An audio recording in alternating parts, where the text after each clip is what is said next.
Good afternoon, everyone. So I'd like to begin by welcoming those members of the public or press who have joined us today, either in person or watching via the live stream to this meeting of the Community's Social Mobility and Inclusion Committee at New Shire Hall in Alconbury Weald. The County Council allows filming and photography at its public meetings, so feel free to take pictures, tweet, or should that be tweet or X, or blog during the meeting. But could I please request that members of the committee and the public turn their mobile phones to silent or vibrate whilst the meeting is taking place. There is no fire alarm test scheduled for today, so if the alarm sounds, please leave by the nearest marked fire exit and assemble in the car park. So we'll go to item one, which is apologies for absence and any declarations of interest. Thank you, Chair. There are apologies for absence from Councillor Nethsinger. Thank you. Does anybody have any declarations of interest at all? No, so no disclosable pecuniary interest or non-statutory disclosable interest, to give it its full title. So thank you. We'll go to item 2, which are the minutes of our meeting held on the 11th of July. We're being asked to approve the minutes of the last committee meeting as a correct record. Can I see if any member disagrees with the accuracy of those minutes at all? No, I see no hands. So on that basis, members happy to approve the minutes as written. Thank you. And those minutes are an approved record. Do officers or members have any comments on the minutes action log at all? Councillor Seif. Thank you, Chairman. I do have a comment, but I can't tell you what the number on the action log it is, because I fear I'm lazy and haven't switched on my computer. However, it does concern the allergens issue. So I can't remember which number it was. I'll find it in a minute. First of all, to say I'm delighted that £30,000 has been allocated towards promoting best practice. But I noted, and you may have noted this as well, because I think I've copied you in on some correspondence around this. It seems to be for pre-packaged foods rather than non-packaged foods. So I just wanted to clarify or ask for clarification as to whether money is also going towards allergen information on non-packaged food. In other words, food served in restaurants, as opposed to outlets where you can buy food already prepared, because that is already covered by a national law, which was known as Natasha's Law. So that's probably not a question for the minutes, because we're only concerned with the accuracy of those. No, I don't. I think it's in the action log. Sorry, the action log you're referring to. I do apologise. Yes, you're absolutely correct. Sorry, sorry, I thought we were still referring to the minutes. Is that something we can comment on at the moment, do you think, for Councillor Seif? I think we'd have to take that inquiry away and ask Peter Gell, who's our head of trading services, to respond. So we'll ensure that we've captured your question, and then we'll follow that up after the committee. Thank you. If I can just respond very, very quickly. I mean, I've been in touch with Peter Gell. He's interested and has indeed agreed to promote best practice with his team on the non-packaged foods. But I just wonder whether the money that apparently has been directed towards this initiative is actually going towards that, as opposed to what it says in the action log, the packaged foods. So that's the question, really. Okay, thank you. And again, we'll have to clarify that with Peter, but thank you very much. Thank you for raising that. Thanks. Thank you. Okay, thank you. Any other questions on this item? No. So item 3, public questions and petitions. We've not received any public questions or petitions for this meeting. So we'll go straight on to item 4, which is the Cambridgeshire Skills Annual Report, and they'll be presented by Head of Service, Tom Malloy. Welcome, Tom. Thank you, Chair. Thank you, members. Yes, so this is the annual report for Cambridgeshire Skills, which covers the last full academic year. So this is from August 23 up until the end of July 24. And just one thing that I'd like to add to that, this is the first year that the service will, full academic year, that the service was back in the council after previously being at arm's length. So in terms of the past year, it's been a very productive and successful year. We've seen learner enrolments increase by 34% and achievements of those learners also increasing. We also had a real focus on planning in a different way. So we took the strategic framework, and every course has been assigned or aligned with one of the 7 ambitions. So again, each of our courses, we can now clearly identify the benefits it has in delivering against those objectives. We were also able, because of our good performance, to secure some additional funding from the combined authority, about 8.5% worth of funding. That was only in-year funding, so unfortunately that hasn't rolled over. So we're not. Hopefully we'll get some more this year, but it's not guaranteed. So we may see a little drop in those learner numbers if we can't secure any additional funding. In terms of the distribution of our provision, we're, very pleased to be able to demonstrate a good match against the kind of populations of each of the districts. A nice even spread there. And one of the things that we're really kind of pleased with is not quite mission accomplished, but we had set ourselves an internal target of ensuring that 25% of our provision is delivered to learners in the 20 most deprived wards, as identified by the Lewis LSOA. So currently we're about 20%, 22% for that. In terms of the learner experience, again, we've been really focused on that because, again, one of the things that we're always prepared for, but even more prepared for this year, is we are due for an Ofsted inspection. It's worth remembering that we're currently a good service, but the learners are certainly feeding back and showing by the quality of their work that they're having a good experience.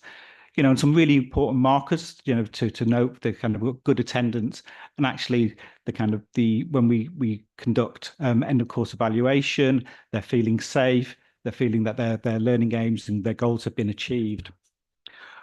So it's, in terms of the type of provision, it remains, very targeted, with the majority of it below level 2. Again, continued growth in ESOL for English speakers of other languages. And again, that's all going well.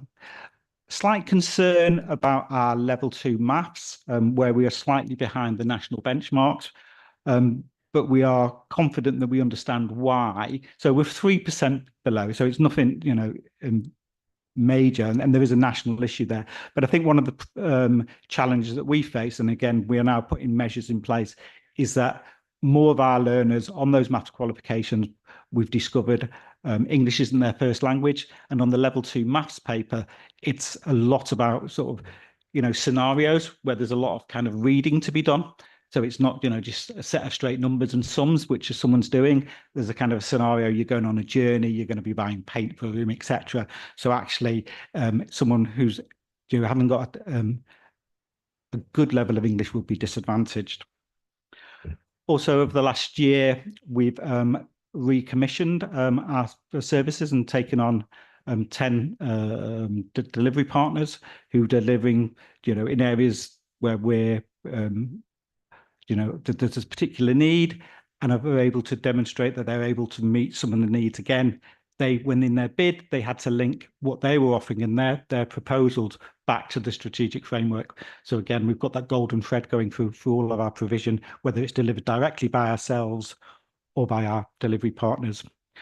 And again, really good partnerships, internal partnerships with other departments, such as the early years teams, the Forest School, and targeted support. And I think targeted support's worth noting because, again, they've been doing some really innovative stuff around supporting, parents who face a range of challenges. And again, that's been done in particularly well in sort of the Wisbech area and some of those more deprived areas.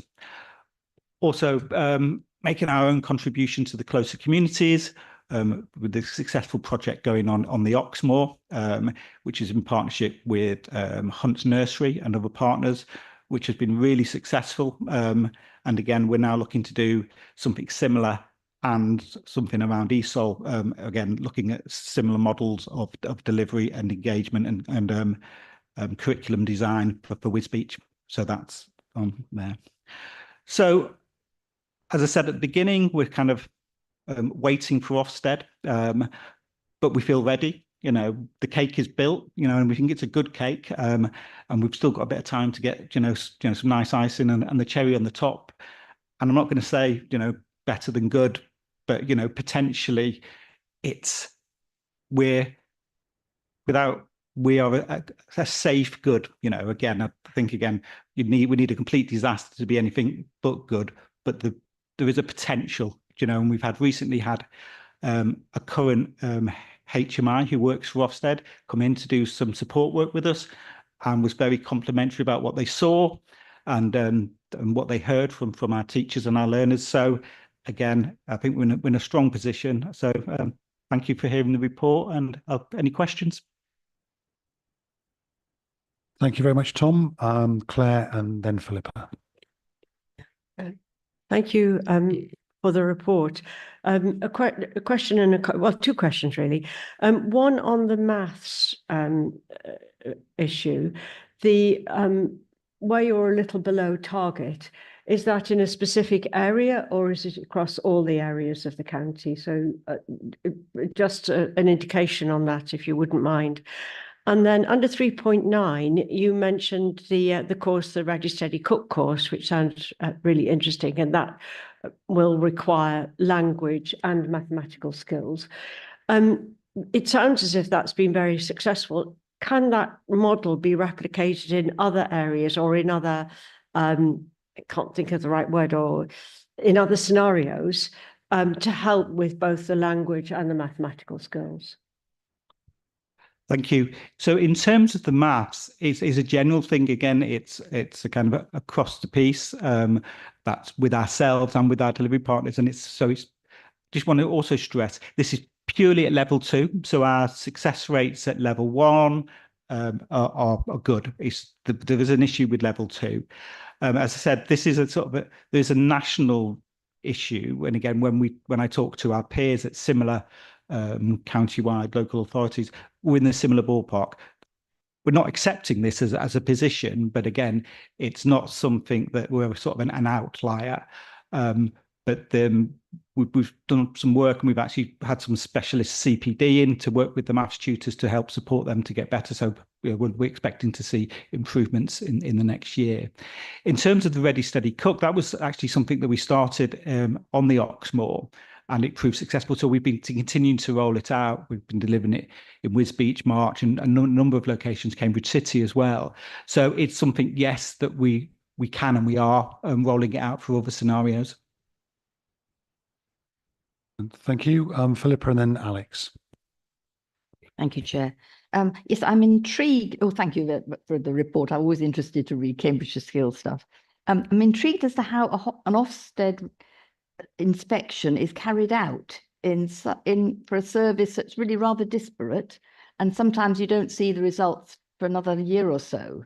So you were talking about the cake. Can we add to the cherries and a few baubles by getting good feedback and life testimonies from people who hopefully have been benefited greatly, both in terms of what they were, the level they were at in achievement or isolation or whatever before, and the level they're at now with the skills course in the middle.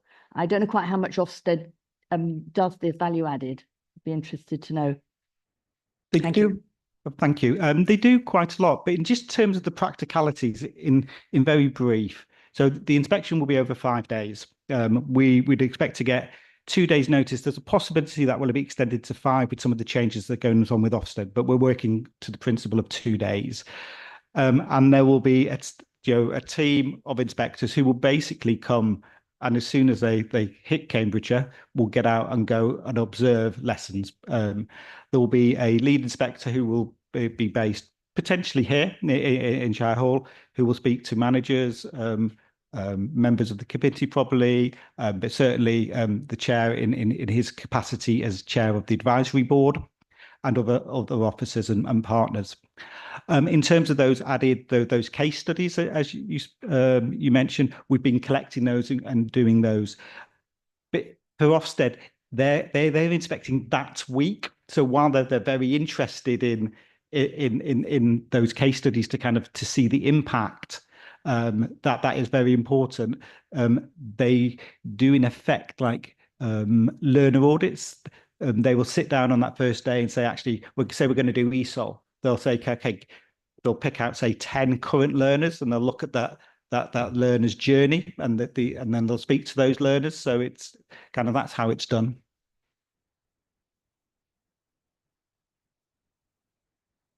I'm just aware that quite a lot of our courses are delivered online, and I believe, some in the evenings. I just wonder just how they actually get to see enough in this snapshot to judge us. Hopefully we can we can give them a good show, I'm sure. With online, they join the online classes, and they work, whatever times we are delivering. They're used to it. Again, when they're delivering, adult and community learning providers such as ourselves, our model isn't unique, and they've inspected, I think there's about 143 local authority providers such as ourselves. So again, it's not uncommon. So while I think I would agree they can't get a perfect picture in that short time, they do have other things to compare it against when they've, say, been to Norfolk recently, or Hertfordshire, again, etc. Okay, thank you. Alex, then Steve. Thank you, Tom, for the positive report. And it's great to see the closer to communities approach really working well in the pilot in Huntingdon and the Oxmoor, and that you have a new project planned in Wisbech. So I'm really looking forward to see the feedback from that. I have two questions, one on funding and one on more like career pathways. So on funding, so there's the increased funding, in-year funding of 8.5%. And you noted in your report that the funding is not guaranteed for next year, this increase in funding. So I was wondering if you're anticipating any decrease in demand. I'm thinking especially around ESOL, because I'm aware we had quite a lot of our Ukrainian residents, Hong Kong residents, and others being part of that very big increase in ESOL this year. And if we're not expecting a decrease in demand in the services, which are, I think, overall very valued in the community, whether there are any other potential source of funding we can be exploring at this stage in addition to the CPCA, because I think everyone would agree that if a service is so well received by the community, would like to keep as much of that as possible, especially if there's still that demand. And the second question around the career progression. So I was interested, especially in the courses around green skills, biodiversity, and work, preparing people for work in green industries, which are more and more developing across the county. So I was wondering how you're actually, and how are you tracking how people actually progress, whether they actually do get jobs in those green industries, and whether there's any way to assess whether people get local jobs, and how the stats are looking into that, how the courses on green skills actually help those industries locally. Thank you. Thank you, Alex. So in answer to your first question, no, we're not seeing any drop in demand. It's the opposite. And this is not really an indication of demand from learners, but I think it is an interesting point that when we went out in March, April time for looking for delivery partners, we were offering, sort of between £500,000 and £600,000 in commission. We had over 3 million worth of bids come in, and unfortunately, some of those, were good, but we couldn't accept them all. So there's certainly not a drop in demand. And then in terms of the second point about the green skills, we will be able to see, because we do track our learners. We do this on an annual basis. But I think it's important to say that we're because of the nature of our services, those low level skills, level 1, even entry skills up to level 2, that we're doing the things that they're then progressing into the colleges, into the more vocational things where they're doing, a technical qualification, for example. But we do track, and we are seeing that positive destinations into further and higher learning. But until we get the results of the learner tracking, which will be done around Easter time, I haven't got any data on those jobs, because this has been the first year that we've been doing it. Thank you. That makes sense. I also see there's a variety of different courses because I went to some of the groundwork East, for example, and I think how they're doing this is an easier way to track how people progress in their careers as opposed to like one of the more entry-level courses. But yeah, thank you for that response. I think it's really interesting to see how we're able to actually track over time. Okay, thank you. Just before we come to Steve, I just wanted to ask you, Tom, about the uplift in the funding from the CPCA. Do we think that's not likely to occur again? Or our performance has been very good. So if we have another excellent performance, do you think they'll still fund that? Uncertain. The problem that we have is that the CPCA's funding pot is fixed that they get from the Department for Education. Last year, we were able to secure funding because some of the other providers in the area had under-delivered. So they had some underspend, which we were able to bid in for. While I don't want other providers to underperform, if that happens again, then we possibly will be able to bid in. But they, unless there's, the CPCA secure more money in terms of from the DFE, it's unlikely that we would get that our grant would be increased, but you never know. Thank you. Steve and then Ros. Thank you, Chair. My answer was about career progression, so really that's been answered. Thank you. Ros, thank you. Yes, thank you for this. I've got Well, some huge feedback on your microphone there, but I got it screwed.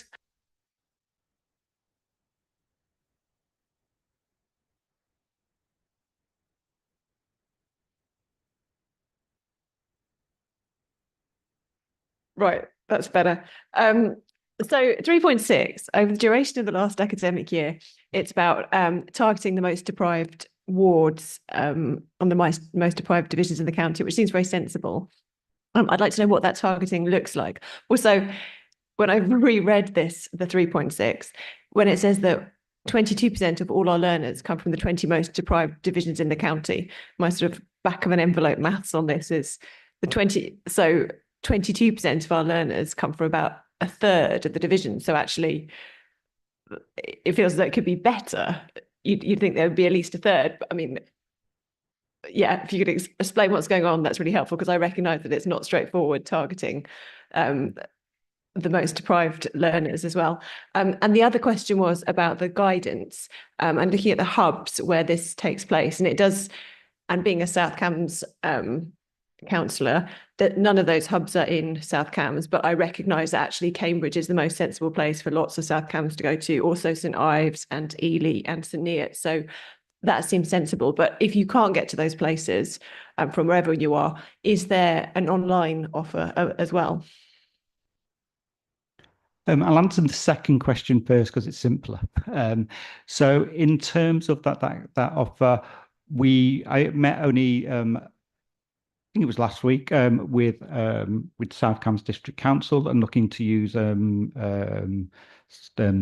South Cambs Hall in Camborne to put a guidance hub there. So we are looking to expand that into South Cambs, and yes, there is an online offer. In terms of how we target and how we come up with the numbers for those most deprived wards. Again, it was looking at the kind of the data that we got from the Data Insight team and the information that we were given from the CPCA, and we were kind of below where, in terms of while we were kind of hitting numbers, actually more could have been done in those areas.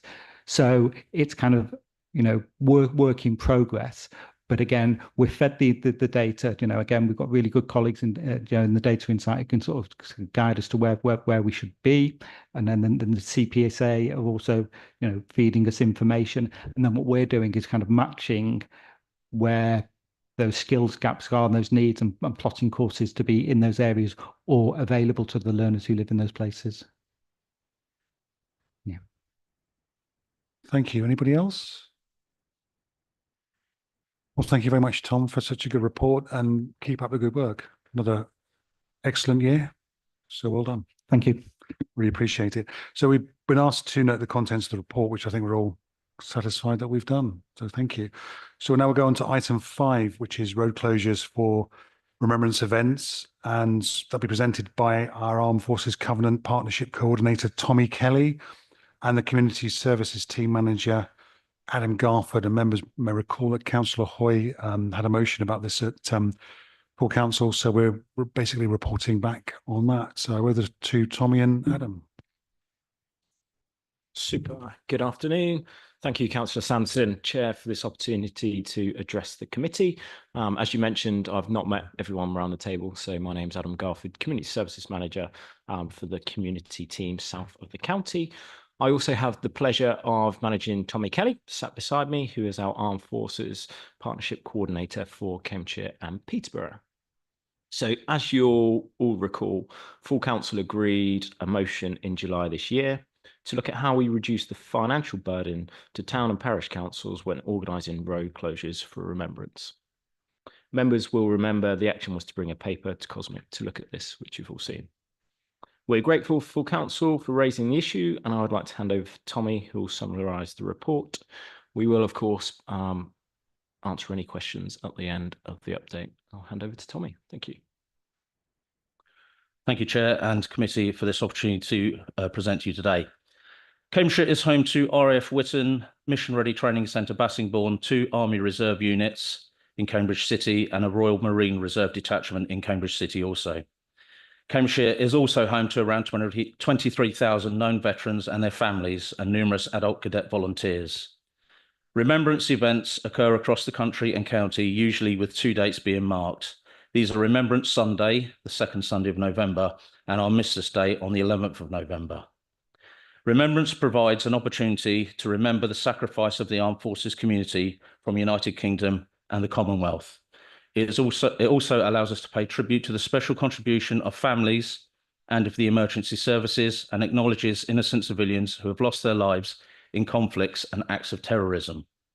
Some remembrance events, due to their size or location, require road closures due to parade routes, proximity to highways, or both. Road closures need to be managed correctly in accordance with the Traffic Management Act 2004, Road Traffic Regulation Act 1984, Traffic Signs and General Directions Act 2016. Cambridgeshire County Council Highways manage applications for road closures through the Temporary Traffic Regulation Orders, TTRO, process. Cambridgeshire County Council issued 28 temporary traffic regulation orders in 2022 and 28 in 2023. This year, there have been 29 applications for temporary traffic regulation orders, with 2 councils having yet to provide full documents to complete the process. Road closures require trained marshals to manage the closure, including the placing and removal of signage.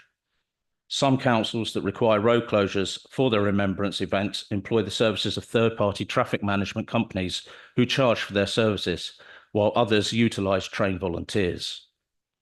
In guidance supplied to councils from Cambridgeshire County Council Highways, it notes that police officers are not trained in traffic management per se. Organisers should apply for an appropriate TTRO from Highways and employ suitably trained traffic management to ensure the safety of their event, or design the event in such a way that traffic management is not required. In August this year, in response to the motion, the Armed Forces Covenant Leads and Highways from Cambridgeshire County Council worked to create a survey to support understanding of the challenges that councils faced around remembrance. Utilising our excellent relationship with Cambridgeshire and Peterborough Association of Local Councils, we disseminated the survey to all member councils. Within the modest timeframe of around 10 days, we had 75 responses from 65 councils, and the data returned was used to develop a better understanding of where things are going well and where we can implement improvements to aid councils to work with partners to deliver safe, accessible and affordable remembrance events. Unfortunately, with the administration required to understand the data and write the report, along with other commitments, we couldn't maintain the window for responses any longer, although we were pleased to have received feedback from 25% of CAPALC member councils in such a short period during August. We have welcomed this opportunity to work more closely with colleagues in Highways and are very pleased with the progress of the toolkit we are developing to support councils organising remembrance events. The toolkit will contain a copy of the letter published by the Local Government Association, National Association of Local Councils and Royal British Legion in August 2023, which clearly states the responsibilities for the organisation and running of remembrance events. It is thought that this letter may not have been clearly or fully disseminated, which has led to some misunderstanding about each organisation's role in remembrance. The toolkit will also contain information about the importance of remembrance, suggested process for arranging a remembrance event, suggestions on how and where councils can identify and recruit volunteers to support road closures for remembrance, information about the free traffic management for events training for volunteers provided by Cambridgeshire County Council Highways through the Social Value Fund, information about the waiving of TTRO fees, links to open source graphical resources and Royal British Legion support pages, and information about the Armed Forces Covenant and how councils can become involved. We plan to pass the toolkit initially to all councils that responded to the survey for their comments prior to being made available to all member councils. We will also upload it to the soon to be rolled out Armed Forces Covenant section of the Cambridgeshire and Peterborough Insights website. We have also used this opportunity to support the development of a relationship between Cambridgeshire County Council Highways officers and CAPALC to support the dissemination of comms and traffic management for event training opportunities to all member councils to possibly supersede their current practice. Thank you, and we welcome any questions you may have. Thank you very much, Adam and Tommy. And Claire. Yes, thanks for the report and also thanks for the help that was provided to me in relation to one of the parishes in my division, both from Highways and from Tommy. I mean, I think on the basis of that experience, I would say, yes, I agree with you with the letter, the short time frame for the letter and the fact that it wasn't really advertised enough. Also in relation to the toolkit, I would say one of the really important things about that is to have a timetable, a very clear timetable in the toolkit, because parishes that have done things in the same way for many years, many decades even, when there's a change like this, don't necessarily take on board how long it needs to make a change or to put a change into practice. And so a very clear toolkit, don't start thinking about this in August when it's going to happen in November. Start thinking about it in December for the next November. Thanks. Thank you. Did you want to respond to that at all? Certainly, yeah, we'll take that on board, definitely. We already have in the version we have so far, on the draft version, we have got the timeline for the TTRO process, depending on the size of the event. So that will be included as a resource in the toolkit. Okay, thank you. Ian, and then Philippa. Thank you, Chair. Well, Claire kindly asked, and thank you for your report. Claire kindly asked my first part of my question. The second part with regard to the toolkit is, when is that coming out to all parishes? And could I ask that you also send that out to all members so that they are aware going forward? Because I think that was half the reason why it came to full council. So I think if all members were aware of the toolkit, that would help with the situation going forward. So it would just be useful to know when that is coming forward to all members and parishes. Yes, thank you. Yeah, the toolkit, we plan to roll it out or have it ready at the end of November to go out to the set of councils that responded to the survey as proofreaders, if you like, to get their comments on it. And then we would expect that back within a couple of weeks into December. Over the Christmas period, that will be top and tailed. Early January, it will be rolled out to all councils and members, as you suggest. Thank you. Philippa. Thank you, Chair. Thank you for the report. You say in 3.6 that trained volunteers were in some cases somewhat hard to find. I've got an associated question insofar as, have those volunteers been subject to any sort of aggravation from the public? Because I could foresee that might happen, perhaps not in an established village event where everybody knows it happens every year, but sometimes when people are taken by surprise by a road closure, I would hate to think that our trained volunteers were subject to abuse Are there any examples of that? We, during the survey or part of the survey, we didn't ask that question, but we could go back to highways and get an answer in regards to that. If you could do that and let us know, that'll be great. Anybody else on this item? Alex. Thank you. So in 3.7 is note there are 36 places available for volunteers to obtain the basic traffic management qualification. I was wondering if the toolkit dissemination is really successful and all the councils, read and engage with it, whether there's capacity to increase those courses if you actually get more demand than it's currently provided for, or whether the budget is restricted to kind of 36 per year, just in case you get a lot of engagement and demand for this training. Thank you. Yeah, thank you. During our conversations with highways, they estimate the social value fund could stretch to 60 places per annum. And just before we finish, just to highlight, as I said, it was Councillor Hoy that actually brought this to full council, so we could, she may be already aware that we're discussing this today, but just to make her aware of what we've agreed, or about to agree, hopefully. And if we have any questions at all, final questions? No, Ros, sorry. Sorry, well, it was actually, that reminded me. So was Councillor Hoy made aware of this? Because it feels as though it would have been really helpful to have had her comments. Yeah, that's partly where I was going with that, I think.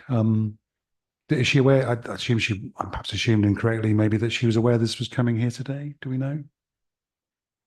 Yes, in the full council motion log, it was identified that a report would be coming through to Cosmic, and obviously the agenda plan is there. And I'm sure Councillor Criswell as well, on behalf of your group, will be able to also alert Councillor Hoy. Thank you very much. Thank you. Okay, thank you. So for no further questions, I'd like to thank both of you for coming here today and all your hard work. Greatly appreciated. I know this will be a busy time for you coming up to this November for Remembrance events. So we're being asked our recommendation to agree that the community service produces a toolkit, which we've done to raise awareness of the support available from the council to assist with organising remembrance events. I think we're all happy to accept that. I don't see any dissent from that. So that's great. Thank you. Great. Thank you. And we'll move on to item 6, which is the corporate performance report, Q1, which will be presented by our Executive Director of Strategy and Partnerships, Sue Grace. Thank you very much, Chair. Thank you. So the performance report you have in front of you today is for Q1, so up to the 30th of June of this year. And obviously the detail is supplied in the appendix. Just want to highlight a few things. You'll note an indicator which you approved through this committee for identifying the impact of our seed funding on youth and community groups. So we've been able to report on that. So really pleased. And I think that gives a much richer picture of really the impact of the work of the team working with those voluntary groups. Also really positive to see an increase in the active users in the library service, which again is something we have talked about quite a bit over recent months in this committee, and the number of learners in Cambridgeshire Skills, Tom has already referred to that, and the extra money they've received as well because of exceeding their targets. We've 2 red indicators, as you will see, that are related to the registration service. One relates to the registration of births outside of the 42 days where the indicator has risen from 2.3% outside of that 42-day target to 18.5%. This relates because to the fact that we've restricted the diary in order to prioritise death registrations, which you'll be aware from the information and from being on this committee, death registrations have to be registered within 5 days. And just to note that the General Register Office does support the fact that we restrict the diary in order that we can prioritise appointments for death registrations, but that does explain the knock-on impact, if you like, around birth registrations. And then the other red indicator is around death registrations within 5 days. So we have seen an improvement on that from 21% to 31% as a result of extra staff capacity that has been added into the team, but we've still further improvement to go. And just to say on behalf of the service, obviously once you've recruited colleagues into the team, then the training that needs to take place in order that that they can confidently carry out death and birth registrations does take a little while. So we're still expecting the impact of that extra capacity to come through to address the performance under those two indicators. I do want to draw your attention, whilst it's not in the cover report, to two things in the appendix. So going back to the previous discussion in this committee around changing the performance indicators for libraries, so that through the year you can better see how the library service supports the council across a range of its ambitions in the strategic framework. And this particular quarter, we're profiling the contribution the library service makes to digital exclusion and combating digital exclusion. So both through the provision of devices, through the provision of SIM cards to access, to enable people to access things online. And there we work with the Job Centre and we work with the Refugee Partnership. And obviously we work through our network that's supporting people who receive Household Support Fund. So it's good to see that there, and also our Warm Hub offer and the number of days that we're able to open our libraries to offer that for members of the communities, which is obviously really pertinent as we're moving towards the winter. And the library service continues to work to address how it can increase access and increase hours so that people can take refuge and keep warm in a library. So I just wanted to draw your attention to that, because that was something, again, this committee has talked about and has committed to having different ways of reporting on our library service. And also just on indicator number 255, which is around the seed funding to groups. In the appendix, there's a really nice case study. It's very brief, but it is a case study about how that seed funding has been used by one community group to address loneliness for neurodivergent and disabled adults. And I think it's really nice that actually through the changes in the indicators that you've made in this committee, it really is bringing to life some of the stories and the real value that the services that are part of this committee's responsibility really can have. So thank you for your work in helping us to improve those indicators. So that was all I wanted to say. Happy to take any questions. Thank you. Go to Claire first and then Philippa. Thank you. So my question actually relates to grants, and it's sort of tangential, but I'll ask it. It's good to read here about the seed funding and the organisations supported. Has there been any thought, or could there be some thought given to a kind of grant directory for organisations? So these are organisations that are directly supported. But what about organisations that were wanting to do something and are looking for potential grant funding? Where do they go to find that? Or where as we as members go to find that information? So I'm very conscious I've got Jill sitting at the back of the room, so I'll attempt to answer that question. And if I see Jill wave her arms because I'm giving the wrong information, she'll come to the table and answer it correctly. So we do work with the voluntary and community sector infrastructure organisations, and we know that they subscribe to an online grants directory, which is incredibly comprehensive, and they provide access to voluntary and community groups to be able to source information about grants they can apply to. And certainly we signpost people towards that organisation so that people can access that grants information. And we've even been known to benefit from accessing that directory ourselves. So that really is a nationally produced, very comprehensive directory. So that is available already online and is easy to use. And so that's where we signpost people to. Thank you. Thank you. Next, I've got Philippa, followed by Bryony. Thank you, Chair, and thank you for the report. I'm going to shamelessly take advantage of this opportunity at this committee on the back of Indicator 220, and that is about what goes on around somebody registering a death. I've only recently, this may be common knowledge, but I've only recently learnt that widows can be in serious financial problems when they have a joint account and their partner dies. Well, widowers too, of course. That most women, I think, would think, right, we got joint everything, no problems. But in fact, the account gets closed and the new one doesn't get opened for several days, and that can be crucial for standing orders and so on. The question is, are we advising people fully because it's one of the things that the coroner's office could presumably take on board. I know they do lots of information, and I would certainly hope that's something that they do help people with. That's really just me taking advantage. And the other thing is, glad you mentioned digital exclusion. That's something I'd like to return to when it comes to agenda planning. But certainly there are many issues to do with that I think probably sit with COSMIC, if anybody, to try and look at a county-wide, well, a council-wide way of dealing with it. Thank you. Thank you. So in terms of your first question about this precise advice that the registration service would give to people in those situations, I think we'll have to take that away and ask for colleagues in that service to answer that.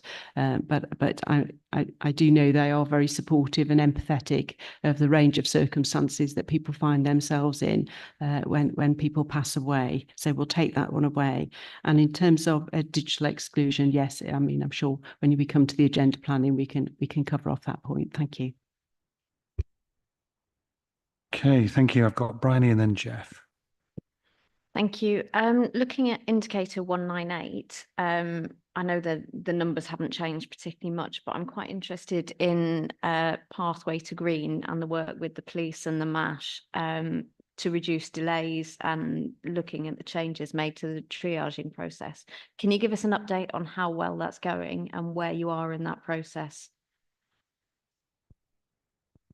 Sorry, Councillor Goodif, can you just remind me of the indicator number? 198. I think we'll have to take that question away as well. Yeah, but thank you. Thank you. Okay, we'll come back to you on that, Bryony. Thank you. Jeff. Thank you, Chair.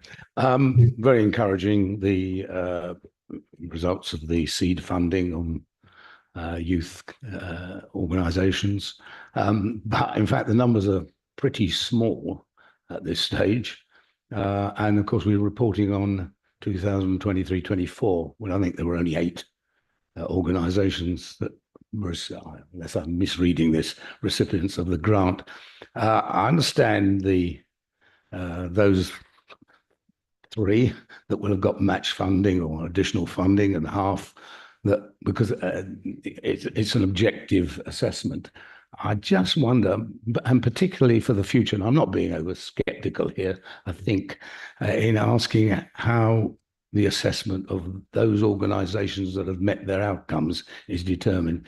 Is that something that they have assessed themselves, or that they've responded to a questionnaire? Is that something that we have looked at and then given an assessment and said, yes, they wanted to achieve, I don't know, 10% more kids coming into the youth club, or whatever the measure that they were looking to achieve, and we've satisfied ourselves that that is the case. I just wonder what the measure really means, and hopefully over the years the numbers will grow that we are able to assist, so we know what precisely we're looking at. Thank you. I will invite Jill to come to the table, and while she's coming forward, the first one is, I think because it's a new indicator and it is about impact, and therefore you do need things to both the seed funding to happen and then the projects and the work to take place for it to come through. So you're absolutely right. We will expect to see further results in the future because it is so new and it's an impact assessment. So at this stage, there is limited information. But in terms of how the outcomes are set in order and how the assessment is made, so that we can actually have an indicator about exceeding outcomes, I'll hand over to Jill. Thank you. Thank you. Thank you. Yes, more than happy to answer this. And absolutely, as Sue says, it's a new indicator. And this time last year, which is the period we're looking back, we were just going through the restructure, and most of the staff hadn't been trained in using this as a tool. So you'll see a significant increase in the next quarter when you see this report, and it will grow and grow. However, in terms of the second part of your question, in terms of how to measure impact, it's a combination of things. So the seed funding, as well as actually giving the organisations a small pot of money, say £500 is average, it's also their first go at applying for funding. And so we're using it alongside them. It's not an open pot. Our workers work alongside them and we try and help them set realistic objectives. And we keep that relationship going. So during the year, if it's to organise an event or if it's to buy something specific for a particular reason, we try and help them learn, because it's a new way of thinking for many about setting what do you want to achieve, how do you know if you've achieved it, etc., etc. So it's a conversation around that bit of it, of the outcome, is whether or not they've met the goals when they were applying for the funding at the end of it. With some of it, we know almost straight away, because they'll have put on an event and they'll have said, we want to attract 100 people. They'll know straight away. For others, we are allowing the year to be able to measure a year on, how have we helped you? How did you meet your needs? And also, were we able to help you in other ways? And have you grown from strength to strength, essentially? And that's a really helpful explanation so that we know what we're looking at. Thank you very much. Okay, thank you, Ian. Thank you, Chair. And thank you, Sue, for the report. Much appreciated. With regard to 3.4 and indicators 219 and 220, you stated that we've got additional staff in and they're now going to be trained up. So how long do you think it will take for us to start to see an improvement in the percentage of births and deaths being registered, i.e. so we can start to see when that improvement is going to be, or are we still looking to employ more staff? Thank you, Chair. Thank you. I'll need to take that away to colleagues within the registration service, but obviously I'm sure we are seeing an improvement in the return we've got here from the previous quarter at the end of the last financial year. So I'm sure they're confident that that improvement will continue. But the precise answer to the question, how long does it take to train staff? Have we got further staff who are coming on board? If so, how many? And what is the services view of that trajectory in terms of improvement? We'll take those questions away and get an answer for you. Thank you. Any further questions at all on this item? Claire? Yes, could I just come back to Sue's comment earlier about the warm hubs? I might have misheard. Is there an intention to try to keep libraries open longer, or were you referring to the Open Plus, the staffless library?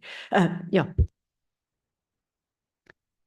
Thank you. I wasn't referring to the Open Plus staffless, that's quite hard to say, isn't it? Staffless library. But what I was referring to is the way that the libraries are continuing to work with partners, so that we have examples of libraries whereby the library service staff from the county council may be occupying and operating out of the building for so many hours a week, but actually partners are in the building and operating out of those libraries other times of the week. So actually you can increase the opening hours by extending the work that you do with the range of partners. And also that absolutely sits at the heart of what we're wanting to do, both in terms of broadening the range of services that are accessible through libraries in terms of county council services, but also partner services. And by virtue of that, then actually, yes, people can access the library. I mean, a library I went to relatively recently where I saw that in action in quite an impressive way was in Ramsey. And so the range of partners they have working through the library service in Ramsey, on the main street there in Ramsey, was just really impressive in terms of the number of hours they can keep open and the range of opportunities and engagement there are for members of the community there. So a really good example of how the library service is doing that. Thank you. Okay, thank you. Anybody else before we, Jeff? Yeah. This is almost an agenda item or my misunderstanding of everything, I suspect. I've been looking in this report on performance and the monitoring report on the status of projects under the Capital Priority Programme. I just wonder whether we've now completed all payments under that fund and whether, what the outcomes were. And, can we know something about them and how successful they were? Is that a wrong place, wrong time? I don't know. May not be necessarily the wrong time or wrong place, but Sue will clarify. So in the action log, one of the actions that was stated, well, in fact, the one action that was stated as ongoing related to the Cambridge Priorities Fund. And there we did say that 9 of the projects have been complete out of the 26. And that when those projects have been complete, we have provided opportunities for members, for local members in relation to those projects to be involved in the communications. And obviously, I think, yes, as those projects continue to proceed and come through to completion, I think perhaps we'll make a note, I'm looking at Jill as well, to ensure that members of the committee just have an update on where we are with that particular scheme. Yeah, I mean, I think I did know about one project that was completed in my area, and Alex and I attended its opening and its communications related to it. But of course, there's 1.5 million spend, and I guess that we should see exactly what the status is from time to time, or as indeed they're completed, and know that it's been a successful initiative. And just to say as well, we do include all that information in Cambridge Matters as well on a month. The monthly updates come out in Cambridge Matters in terms of the projects as well. So we do provide that information. But yes, point taken. We need to keep you in touch with progress. Thank you. I think Nick's actually got an update for us. Yeah, thanks, Chair. Just to say that there's a report on the agenda plan in January. There's a report in January on the agenda plan on the Closer to Communities, which we'll be covering on. Thank you. So if there are no further questions, again, we've reviewed and commented on the corporate performance report Q1. So thank you very much. We'll go on to item 7, which is the finance monitoring report. And I'm right in saying it'll be presented by Claire Andrews. Hi, Claire. Thank you, Chair. Yeah, Claire Andrews, Senior Finance Business Partner. We've got the report for you today to the end of August, which is the most recent completed report as of the date of this committee. We have... No problem. Is that better? Yeah. It's the report to the end of August. We've got a forecast outturn overspend to report of 125,000. That sits within the library's service. It's more of an under recovery of income than an overspend of budget. So the reason that we've got that gap in the budget at this time is due to the reduction in lettings and hiring of spaces within libraries, partly as a result of that reducing during the pandemic, and partly in a planned way as we start to use the spaces differently as part of the accommodation improvement project. That is being kept under continuous review in the libraries. I have been given the idea that could reduce over the next few months, so we'll see how that goes. But as at this point in time, that's the only outturn on the revenue side that we're reporting. And on the capital side, there isn't any significant variances to report. Just reflecting on the conversation that just happened, it might be helpful to note that under section 5 capital, there is the top line of that section is the community fund. So that does note spend to date on the community Cambridgeshire Priorities Capital Fund, just in terms of kind of the pounds on the page, but just to note that is always included in the finance report there as well. Okay, thank you, Claire. Any questions on this at all? Philippa. Yeah, I was fascinated by this phrase, under recovery rather than overspend. Do you mean you've got bad debts, or we've invested in stuff that people haven't had a chance to use yet, or something else? Apologies for the finance jargon that we sometimes sometimes stray into. So what we mean by that is we set a budget assuming we'd get a certain level of income, but the actual income we're receiving is less than anticipated, which results in the same situation as an overspend. But it isn't that more money has been spent on something, it's that we've received less income than we anticipated at the start of the year. Or we expect to receive less income in total by the end of the year than we anticipated. Thank you. Sue's just going to come here. And just to explain, part of the reason the library are underachieving on their income target, this sounds quite perverse, is that we've encouraged them not to cross-charge colleagues in other parts of the county council to use the libraries for the delivery of their services, which had been the practice previously, because we actually want to encourage other council services to be delivered from library spaces. So we have encourage this underachievement, and then as we work through our asset improvement programme, which obviously goes to the Asset and Procurement Committee, and we look more widely at the effective use of our assets, then how we address what is now a shortfall in the library service around its income target, because we're broadening the range of council services that can be delivered through libraries. We can look at that in the round with our colleagues on that other committee who are responsible for that piece of work as we look at our estate on the whole, because actually we want to keep using our libraries more, both in terms of access for the public and delivery of a wider range of services. So I hope that helps to explain. Of course, we still do have external hires in libraries, which we'll continue to encourage. Thank you. Thank you. Claire, you wanted to come in? Yeah, I'd like to ask if the libraries could be considered for a good citizenship mark for lending their premises to other parts of the council and not lose out on funding for that. I don't quite know how to respond to that, but yeah, thank you for the comment. All right. Anybody else wish to comment before we move on? No. Well, thank you very much, Claire, for your update. We've noted the contents of the report, and we're going to move on to item 8, which is the agenda plan. Are there any updates to the agenda plan from officers or comments from members at all?